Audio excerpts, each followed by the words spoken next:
अध्याय 3 sir Isaac Newton द्वारा जो गति के नियम दिए गए थे वो इस अध्याय में जो हमारे गति के 3 नियम है, तीनों नियमों को समझाया जाए। देखिएगा वहाँ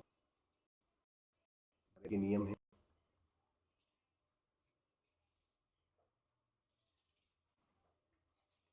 पहला ही नियम आपका, जिसे हम गति का प्रथम नियम कहते हैं, गति का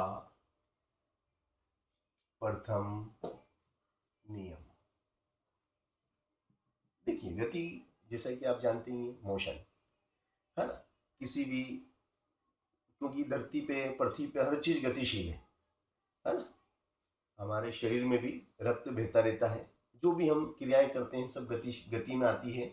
तो गति यानी कि किसी स्थिर वस्तु के सापेक्ष किसी वस्तु की समय के साथ स्थिति बदलती रहती है, तो वह वस्तु गति अवस्था में कहलाती है। तो गति का जो पहला नियम है सर आइजैक न्यूटन ने दिया है, इस नियम के अनुसार, है ना, इस नियम के अनुसार, इस नियमानुसार यदि कोई वस्तु, यदि कोई इस ब्रह्मांड में अगर कोई वस्तु विराम अवस्था में है, स्थिर अवस्था, स्थिर अवस्था कहो या विरामावस्था कहो, यदि कोई वस्तु विराम अवस्था में है तो वह विरामावस्था में ही रहेगी जब रहेगी, तथा यदि कोई वस्तु गति अवस्था में है, गति अवस्था में है तो वह गतिशील ही रहेगी जब तक कि कोई बाह्य बल, जब तक कि उस पर कोई बाह्य बल न लगाया जाए, जब तक कि उस पर कोई बाह्य बल न लगाया, जब तक कि उस पर कोई बाह्य बल न लगाया जाए।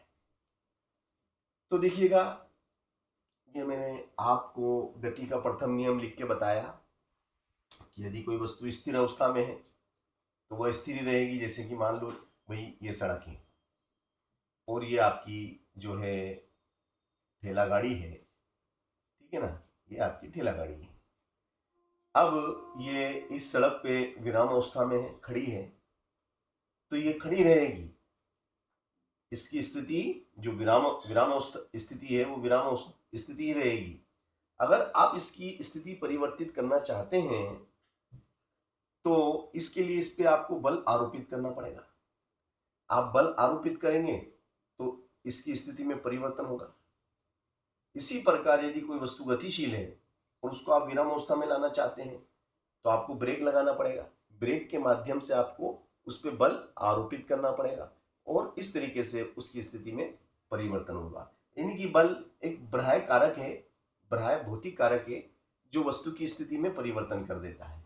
यदि कोई वस्तु गतिशील है तो उसे विराम अवस्था में ला देता है, यदि विराम अवस्था में है तो गतिशील बना देता है ना।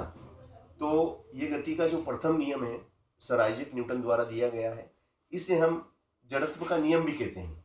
इस नियम को, इसे जड़त्व का नियम भी कहा जाता है। हाँ हाँ हाँ, इसे जड़त्व का नियम भी कहा जाता है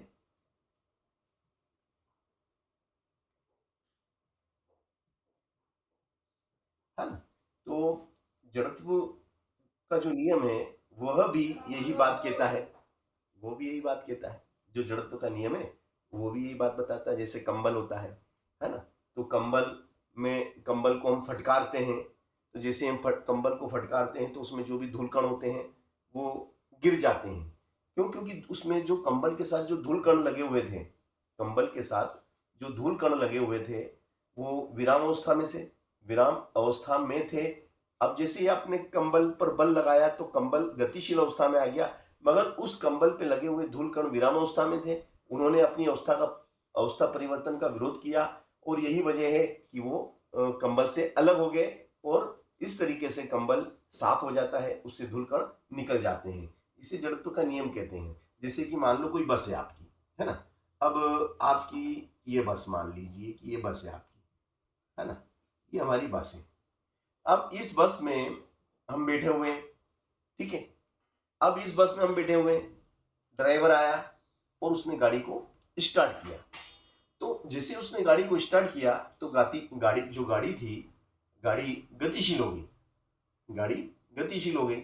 मगर चूंकि हम उसमें बैठे हुए थे, हम विरामावस्था में थे, तो हमारा शरीर जितना शरीर हमारा उस गाड़ी के संपर्क में है, जितना शरीर उस गाड़ी के संपर्क में है,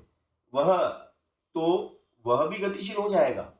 मगर जो हिस्सा हमारा गाड़ी के संपर्क में नहीं है वो गति का विरोध करेगा।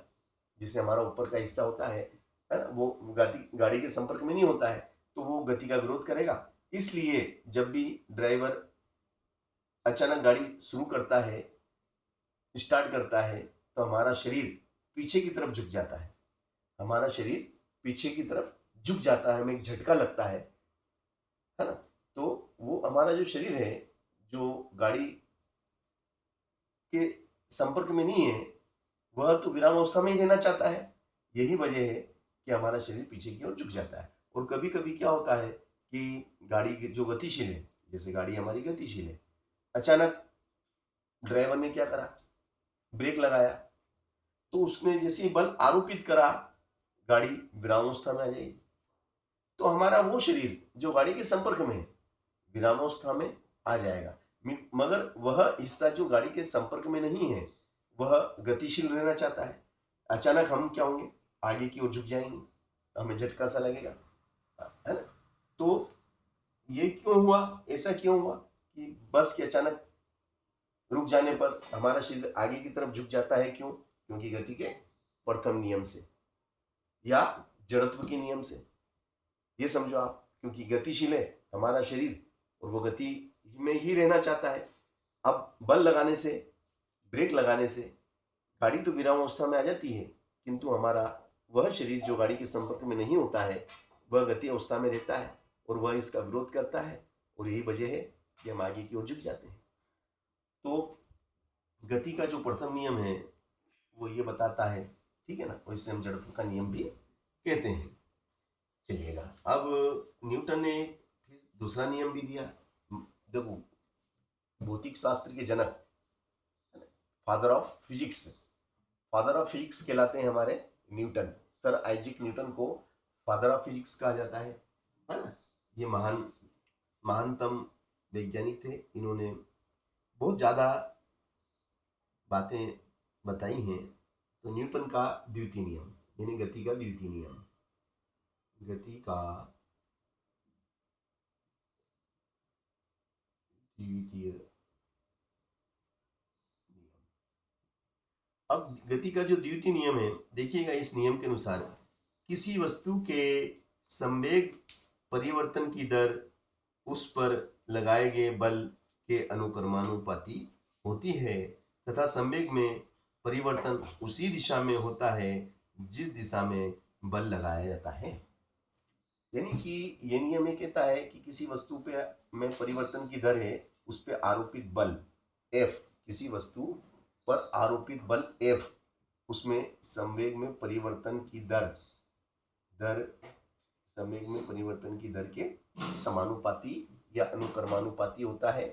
अब बल जो कि एक सदिश राशि है, संवेग भी सदिश राशि है, इसलिए संवेग उसी दिशा में होता है जिस दिशा में बल आरोपित किया जाता है, ठीक है ना। संवेग परिवर्तन भी उसी दिशा में होता है जिस दिशा में बल आरोपित किया जाता है, ठीक है ना। तो देखो किसी वस्तु के, लिख देंगे हम, चलो 2 मिनट यहां से लिखते हैं, इसको हम बाद में नीचे लिखते हैं, है ना। किसी वस्तु के संवेग परिवर्तन की दर, किसी वस्तु के संवेग परिवर्तन की दर उस वस्तु पर आरोपित बल, उस वस्तु पर आरोपित बल के अनुक्रमानुपाती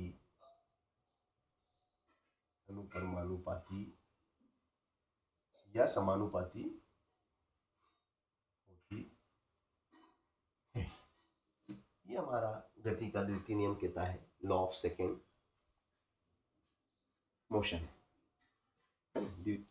motion of second law, motion of second law हमारा ये कहता है। संवेग को हम पी से दर्शाते हैं, संवेग को पी से दर्शाते हैं, इसलिए गणितीय रूप इसका हम क्या कह देंगे, इसका गणितीय रूप अगर आपको लिखना हो तो क्या हो जाएगा, F is equal to, sorry, F is proportional del P upon del P.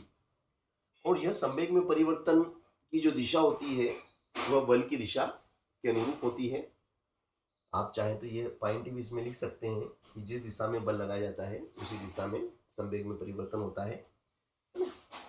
यह चाहो तो आप लिख दो, संवेग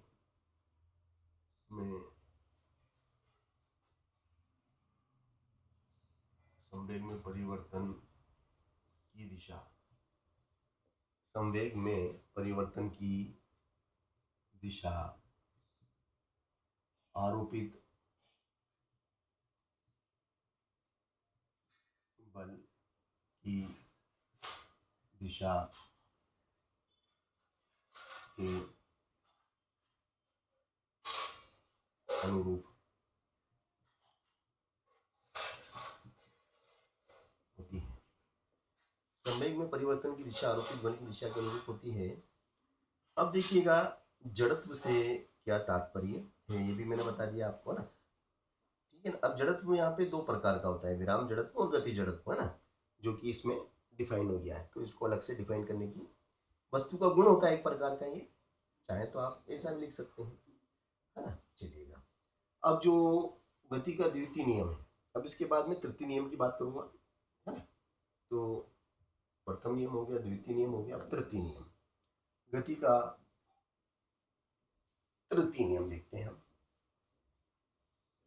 देखो इन्हीं नियम पे आधारित भी समीकरण बनाए गए हैं। जो समीकरण दिए हैं वो महान वैज्ञानिक गैलीलियो गैलीली ने दिए, है ना। नियम दिए थे हमारे सर आइजैक न्यूटन ने।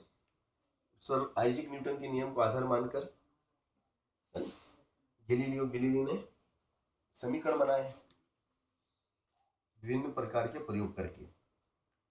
अब न्यूटन की गति का तृतीय नियम भी देख लीजिए।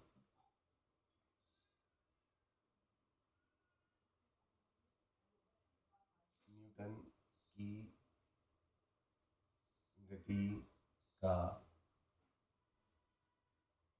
तृतीय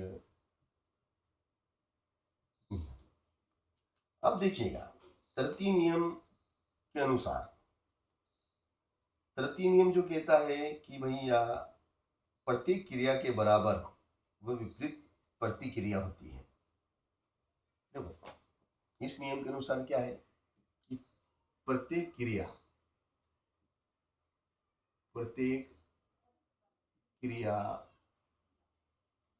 के बराबर, प्रत्येक क्रिया के बराबर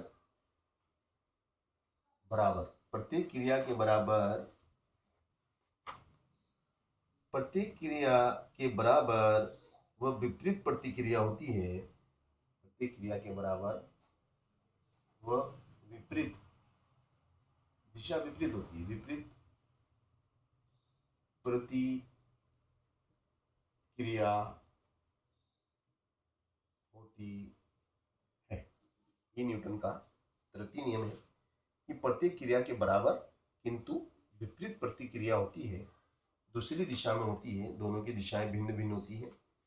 और ये जो क्रिया प्रतिक्रिया है दोनों अलग अलग वस्तुओं पे होती है। क्रिया तथा प्रतिक्रिया, क्रिया एक वस्तु पर तथा प्रतिक्रिया दूसरी वस्तु पर, है ना। क्रिया प्रतिक्रिया एक ही वस्तु पे नहीं होती है ना। क्रिया एक वस्तु पर तो प्रतिक्रिया दूसरी वस्तु पर होती। अब इस चीज को हम कैसे समझें? जैसे कि आपने देखा होगा, जो धावक होता है, धावक जब दौड़ता है तो वह अपने पंजों से जो उसके पंजे होते हैं, उन पंजों से वो क्या करता है? धावक जब दौड़ता है तो अपने पंजों से धरती को पीछे की तरफ फेंकता है और धरती उसे आगे की ओर फेंकती है। धावक जब दौड़ता है तो वह अपने पंजों पर बल आरोपित करके धरती को पीछे की ओर धकेलता है और धरती उसे फिर आगे की ओर धकेलती है। तो ये क्रिया, तो ये प्रतिक्रिया। क्रिया किस पे की? धावक ने क्रिया की धरती पे, तो धरती ने किस पे प्रतिक्रिया की? धावक पे। तो दो वस्तु है, अगर क्रिया एक वस्तु पे होती है तो प्रतिक्रिया दूसरी वस्तु पे होती है। यानी क्रिया प्रतिक्रिया एक ही वस्तु पे नहीं होती, अलग अलग वस्तुओं पे होती है। क्रिया धरती पे की तो धरती ने उस वस्तु पे या धावक पे क्रिया की, है ना। तो जितने अधिक बल से धावक अपने पंजों से धरती को पीछे की ओर धकेलता है, उतने अधिक बल से धरती उसे आगे की ओर धकेलती है और ये क्रिया प्रतिक्रिया बराबर होती है ना। बस इनकी दिशाएं विपरीत होती हैं। इसी प्रकार घोड़ा गाड़ी खींचता है तो घोड़ा भी ऐसे ही करता है, अपने खुरों से पृथ्वी को पीछे धकेलता है। जितने बल से पीछे धकेलता है उतने ही बल से पृथ्वी उसको आगे धकेलती है ना।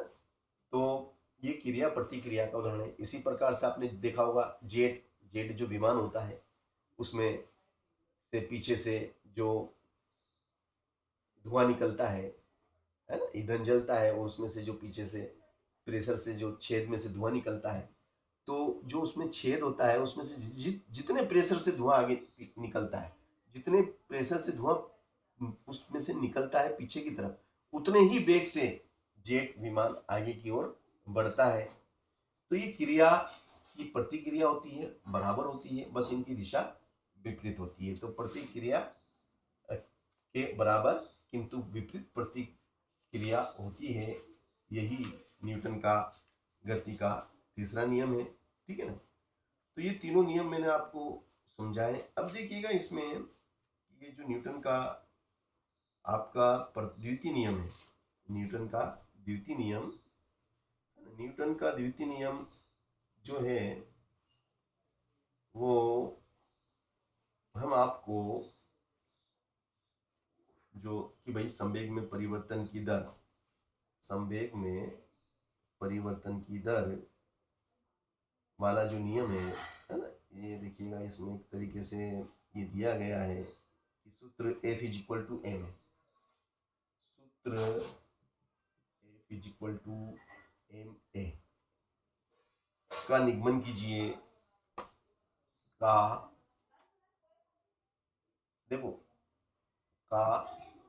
निगमन करो इसका हमें निगमन करना है। सूत्र F is equal to M A का निगमन करो, इसका हमें निगमन करना है। बिल्कुल करेंगे, जरूर करेंगे साहब। देखो आपको हम बताते हैं कि कैसे इसका निगमन होता है, बिल्कुल व्यवस्थित तरीके से इसे हम समझेंगे और करेंगे। कि हमने क्या बताया था आपको, हमने आपको बताया था कि न्यूटन की गति के द्वितीय नियमानुसार न्यूटन की गति के द्वितीय न्यूटन की गति के द्वितीय नियमानुसार किसी पिंड या वस्तु पर आरोपित बल, किसी पिंड या वस्तु पर आरोपित बल अगर F है, किसी पिंड या वस्तु पर आरोपित बल F है और उसमें उसके संवेग में परिवर्तन, चलो इसको हम ऐसा ले लें कि न्यूटन की गति के द्वितीय नियमानुसार यदि, ऐसा लिख दो आप, यदि किसी m द्रव्यमान का कण, यदि कोई m द्रव्यमान का कण, यदि किसी m द्रव्यमान का कण v वेग से गतिशील है, v वेग से गतिशील है, v वेग से गतिशील है, तो उस पर आरोपित बल F बराबर होगा संवेग में परिवर्तन की दर के। न्यूटन की गति के द्वितीय नियमानुसार यदि कोई m द्रव्यमान का कण v वेग से गतिशील है, लिख दो, कोई लिख दो, चलो कोई m द्रव्यमान का कण v वेग से गतिशील है, तो उस पर आरोपित बल F संवेग में परिवर्तन की दर के बराबर होगा। अब P डेल P का मतलब क्या होता है, डेल P होता है mv, डेल P क्या होता है, mv, ठीक है ना। तो भैया ये हो जाएगा F बराबर m डेल v बटे del t, m del v बटे वेग में परिवर्तन, वेग में परिवर्तन यानी कि 10 बजे हमने देखा तो उसका वेग क्या था, v1 कितना था, 10 मीटर पर सेकेंड था, और 11 बजे देखा तो उसका अंतिम वेग क्या था, उस समय 11 बजे उसका वेग था 50 मीटर पर सेकेंड। तो इसमें वेग में जो परिवर्तन हुआ है, del v is equal to v2 minus v1, 50 minus 10 बराबर 40, है ना। और समय अंतराल डेल टी, ठीक है ना। तो वो इस तरीके से उसको समझेंगे, है ना। यहाँ आप लिख देंगे, यहाँ आप चाहो तो लिख दो पुस्तक में, क्योंकि डेल पी बराबर क्या होता है, एम डेल वी, देखो द्रव्यमान कभी नहीं बदलता है, एम नो चेंज, एम द्रव्यमान होता है, किसी वस्तु का द्रव्यमान बदलता नहीं है ना, वेग बदल सकता है ना, ये स्थिर राशि है, ये परिवर्तनशील राशि है, ठीक है। तो डेल पी की जगह क्या आ गया, एम डेल वी, और हम क्या जानते हैं, वेग में परिवर्तन किसके बराबर होता है, त्वरण के बराबर होता है, क्योंकि डेल वी बटे डेल टी बराबर क्या होता है, ए होता है। तो ये हो गया एफ बराबर एम है। यही आपका जो है गति का द्वितीय नियम है, जिसे हमने लिखा ना कि सूत्र एफ बराबर एम ए का निगमन करो, ये इसका हमने निगमन करके दिखाया आपको, ठीक है। चलो अब इसके बाद हम बात करेंगे,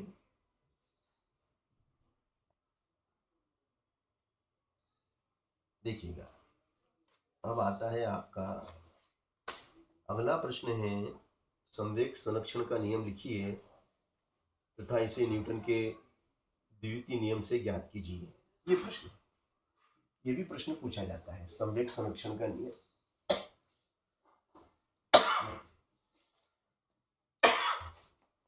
क्वेश्चन, संवेग संवेग संरक्षण, संवेग संरक्षण का नियम लिखो। संवेग संरक्षण का नियम लिखिए तथा इसे न्यूटन की गति के द्वितीय नियम से ज्ञात करो। न्यूटन की द्वितीय नियम से इसे ज्ञात भी कीजिए। तो भैया संवेग संरक्षण का जो नियम है बहुत सरल है।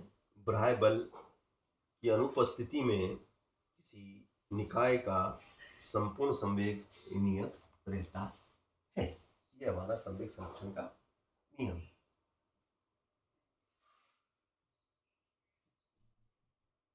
संवेग संरक्षण का नियम क्या है? बाह्य बल की अनुपस्थिति में किसी निकाय का संपूर्ण संवेग नियत या स्थिर रहता है। लिख दो, बाह्य बल की अनुपस्थिति, बाह्य बल की अनुपस्थिति में, बाह्य बल की अनुपस्थिति में किसी निकाय, किसी निकाय का संपूर्ण संवेग नियत रहता है। बाह्य बल की अनुपस्थिति में किसी निकाय का संपूर्ण संवेग नियत रहता है। यही संवेग संरक्षण का नियम है। अब निगमन देखिएगा, निगमन क्या है, कैसे होगा भैया? माना कि किसी पिंड पर, देखो, माना कि किसी पिंड पर F बल, माना कि किसी पिंड पर F बल डेल्टा t समय तक लगाया जाता है। डेल्टा t समय तक लगाया जाता है। डेल्टा t समय तक लगाया जाता है तो उसके संवेग में परिवर्तन, तो उसके संवेग में परिवर्तन डेल पी होता है।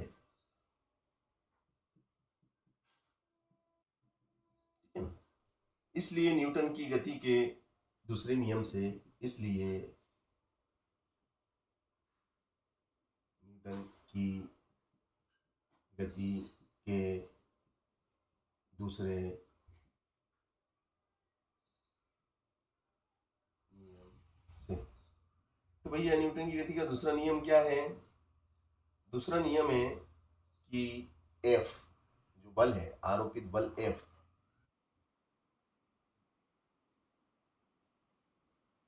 है ना, वेरी गुड, है ना, इसको डेल बोलते हैं बेटा, है ना, del, del, del P upon del T, del P upon, del का मतलब अंतराल, एक अल्पांश अंतराल, है ना।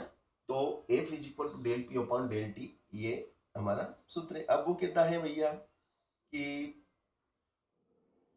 बाह्य बल की अनुपस्थिति में, देखो ये तो सूत्र है। अब बाह्य बल की अनुपस्थिति में बल F is equal to zero है, कोई बल नहीं है, एफ बाह्य बल की अनुपस्थिति है तो F is equal to zero, तो एफ की जगह जीरो पुट कर देंगे, इसलिए del P upon del T, तो यहाँ पे क्या हो जाएगा, del P is equal to क्या हो जाएगा, del P is equal to 0, क्योंकि नीचे एक लेंगे, तिरछा गुणा करेंगे, तो del P is equal to 0। अतः बाहरी बल की अनुपस्थिति में अतः सिद्ध होता है, इसलिए सिद्ध होता है कि बाह्य बल की अनुपस्थिति में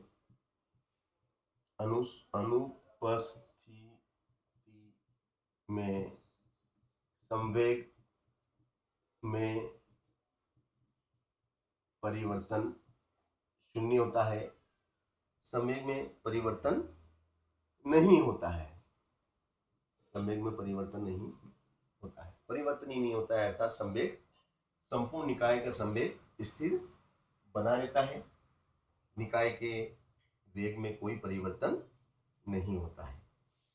ये भी एक महत्वपूर्ण क्वेश्चन था जो मुझे बताना था, क्योंकि परीक्षा में अक्सर पूछे जाते हैं, है ना। संवेग आपकी एक सदिश राशि है, वेग आपकी सदिश राशि है, त्वरण आपकी सदिश राशि है, और बल भी आपकी एक सदिश राशि। और इसके बाद में आपके सिलेबस में है घर्षण।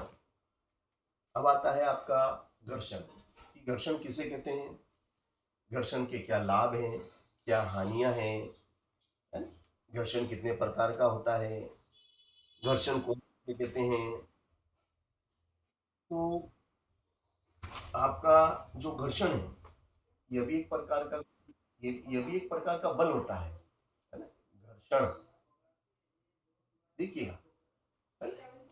घर्षण किसे कहते हैं, तो गति विरोधी बल को घर्षण कहते हैं।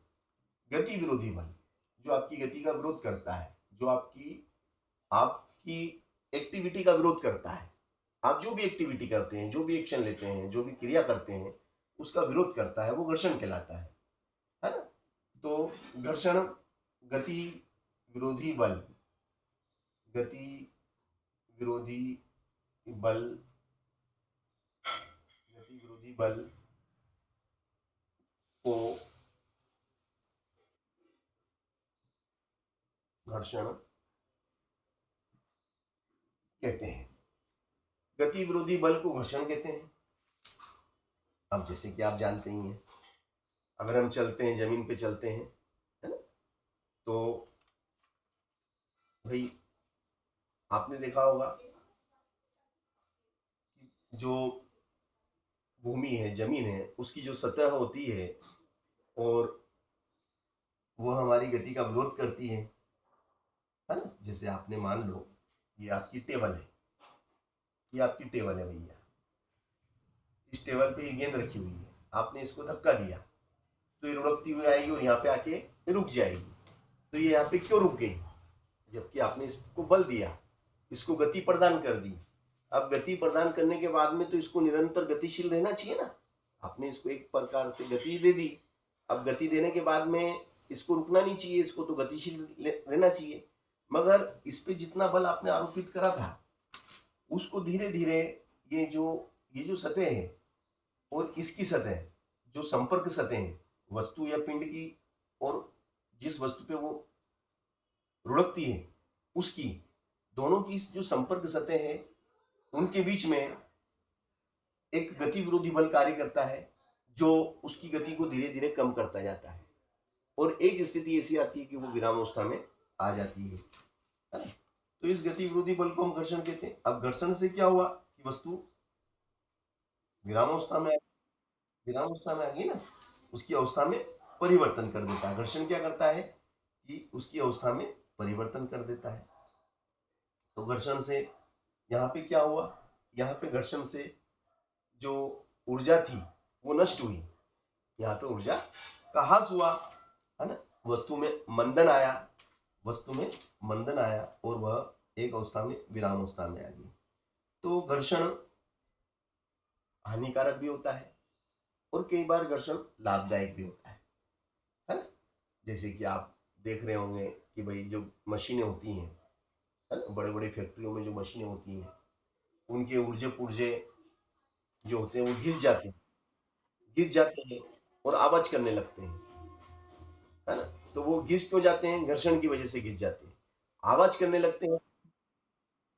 हाँ, हाँ, आटे की चक्की में भी, पंखे में भी आपने देखा होगा, आवाज आने लगती है तो हम ग्रीस डालते हैं, तेल डालते हैं, जो भी हमें डालना होता है वो चीज हम उसमें डालते हैं, मशीनों भी हम ग्रीस डालते हैं, है ना, जिससे कि उसमें वो घर्षण कम हो जाता है, क्योंकि वो जो ग्रीस या तेल उसमें डाला जाता है वो घर्षण को कम कर देता है, वह उस सतह को चिकना बना देता है। जिस सतह से गति का विरोध हो रहा था उस सतह पर जाकर वो उसे चिकना बना देता है, और अब विरोध कम होने लगता है, घर्षण कम हो जाता है।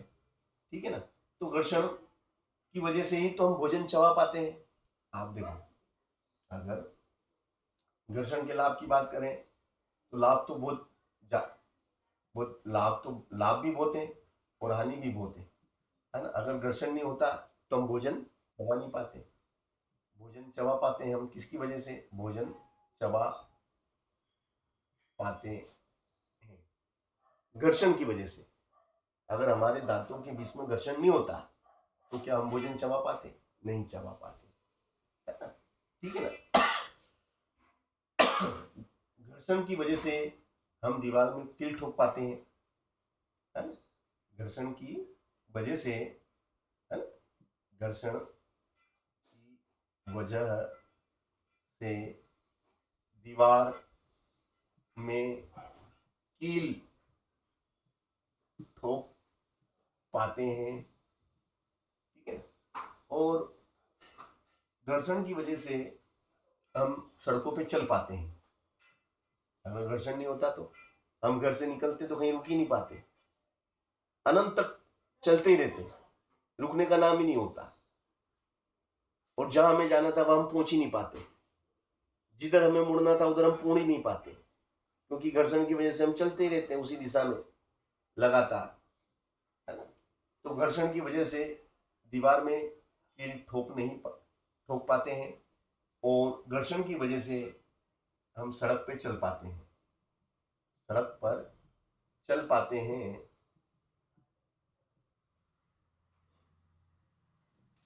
घर्षण की वजह से हम चल पाते हैं।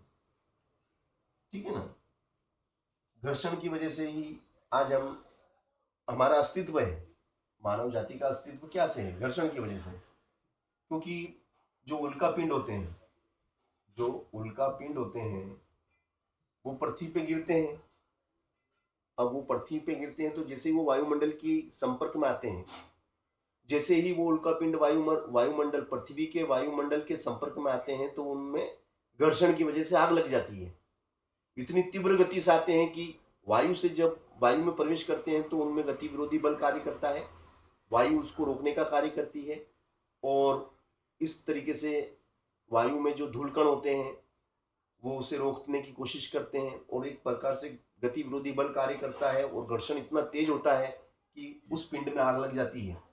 उल्का पिंड में ऐसा लिखो, जब उल्का पिंड जब उल्का पिंड धरती पर गिरते हैं, धरती पर गिरते हैं तो घर्षण की वजह से जलकर नष्ट हो जाते हैं, जलकर नष्ट हो जाते हैं, आकाश में जल के नष्ट हो जाते हैं, पृथ्वी पर आ ही नहीं पाते। अगर घर्षण नहीं होता तो वो धरती पे गिरते हैं, और धरती पे गिरते हैं तो मानव जाति का अस्तित्व खत्म हो जाता है ना।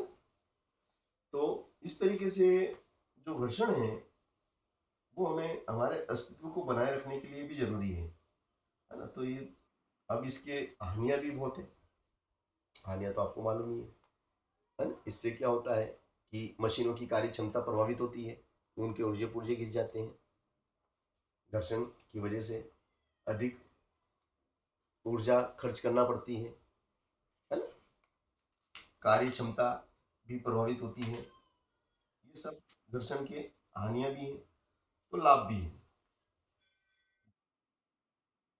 हाँ, तो अब ये अब देखिएगा, आपको जो मैं होमवर्क में दूंगा, कुछ प्रश्न में दूंगा, उनको आप उनके उत्तर लिखिएगा। आपके अपने विवेक से, बुद्धि से खोज कीजिएगा, सर्च कीजिएगा और सर्च करके लिखिएगा। मैं आपको देता हूँ, बिल्कुल प्रश्न देता हूँ।